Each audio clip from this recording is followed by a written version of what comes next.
Baik, terima kasih rekan-rekan sekalian. Alhamdulillah saya tiba kembali di tanah air setelah lumayan ya, kalau tidak salah 15 hari saya pergi pertama, dan tapi alhamdulillah apa yang kita hasilkan cukup bagus.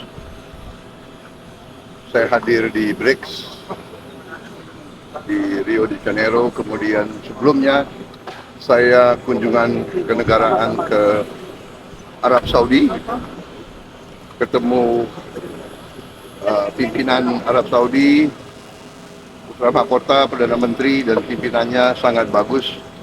Hasilnya produktif, Anda sendiri dengar pengumuman mereka ya, bukan pengumuman kita, pengumuman mereka. Mereka juga menilai sangat berhasil. Banyak kemajuan yang kita capai di beberapa bidang. Mereka tingkatkan investasi di Indonesia. Kemudian saya juga membahas,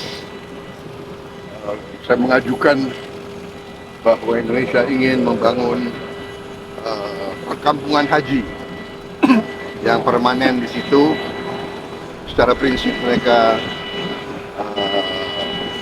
tidak keberatan, tapi tentunya akan dilakukan persiapan-persiapan perencanaan teknis.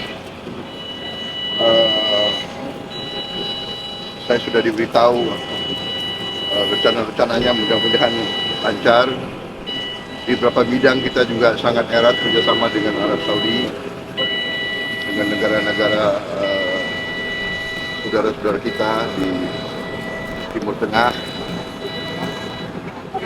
Mesir, Arab Saudi, Emirat Arab, Qatar, Yordan, sangat-sangat sinkron kita. Kemudian BRICS tentunya kita juga diterima sebagai anggota. Sesudah itu saya kunjungan ke resmi ke Republik Federasi Brazil ya. Diterima Presiden Lula dengan baik. Brazil dan Indonesia sama-sama negara sangat besar, memiliki hutan tropis yang sangat besar, bisa dikatakan paru-paru dunia. Kita juga memiliki sumber-sumber alam yang sangat besar. Aneh kita berbicara ya, Presiden Lula dan saya mengatakan aneh, hubungan dagang kita masih relatif kecil. Jadi ini kita ingin tingkatkan. Yang di Inggris saya ketemu beberapa pejabat secara informal, tapi kita lobby, kita bahas soal Gaza, soal Ukraina, dan sebagainya. Kemudian saya hadir di Brussels, di Uni Eropa. Itu ada terobosan luar biasa. Setelah 10 tahun perundingan alot, akhirnya kita mencapai kesepakatan Indonesia dan Uni Eropa akan masuk ke dalam apa yang disebut CEPA, Comprehensive Economic Partnership Agreement, yang itu sama dengan Free Trade Agreement. Jadi barang-barang kita bisa masuk Uni Eropa 0% tarif. Mereka juga, jadi kita sangat inilah ada hubungan simbiosis. Mereka punya teknologi yang bagus, punya sains, punya dana keuangan, kita punya mineral, kita punya komoditas, kita punya pasar. Jadi ini simbiosis. Habis itu saya ke Prancis. Kita diberi kehormatan bisa memimpin defile Hari Nasional Prancis. Ini sesuatu yang baru pertama kali dalam sejarah suatu negara dari Asia memimpin defile. Prancis kehormatan besar. Mereka memandang kita negara yang sangat penting. Saya lakukan juga pembicaraan lama dengan Presiden Macron, membahas banyak masalah, juga cukup sangat produktif. Dan habis itu saya mampir di Belarus, di Minsk. Belarus butuh banyak komunitas dari kita, dan kita juga membahas sama mereka, karena kita butuh untuk pupuk, potash dan sebagainya. Jadi habis itu langsung kembali ke sini. Ya. Oh, ya. Saya bicara dengan Presiden Donald Trump. Ya, alhamdulillah juga perundingan Allah akhirnya ada kesepakatan. Kita juga akan istilahnya kita memahami kepentingan mereka memahami kepentingan kita, dan kita sepakati sekarang kalau nggak salah tarifnya dari 32 diturunkan jadi 19. Ya, saya tetap nego. Saya katakan beliau ini seorang negosiator yang cukup keras juga itu.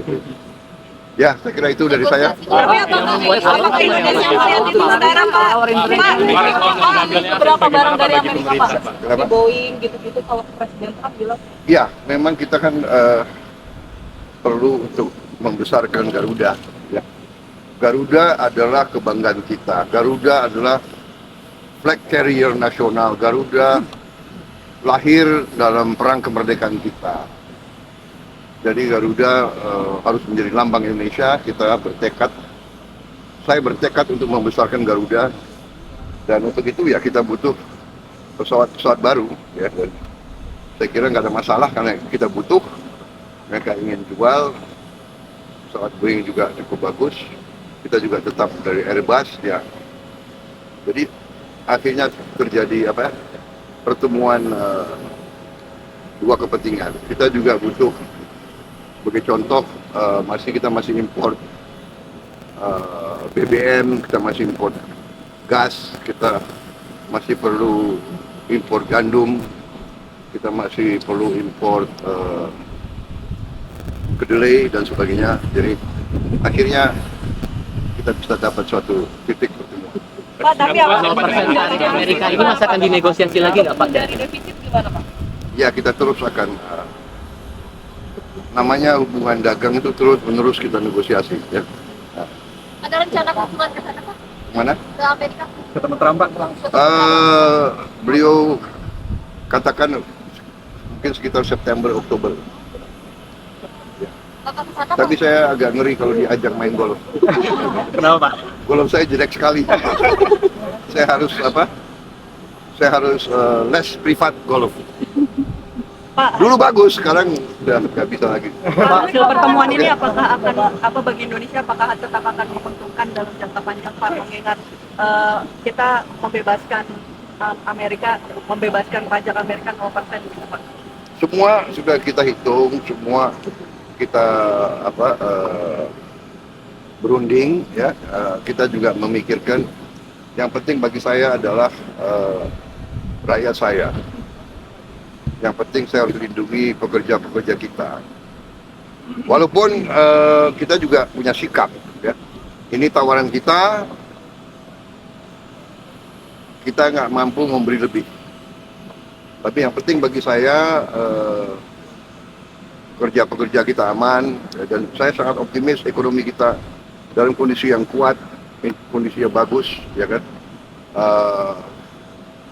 Jadi apapun terjadi kita akan kuat. Bapak, is it possible to make a statement in English, Pak, for our international media, Pak? Ya kalau puas ya 0%.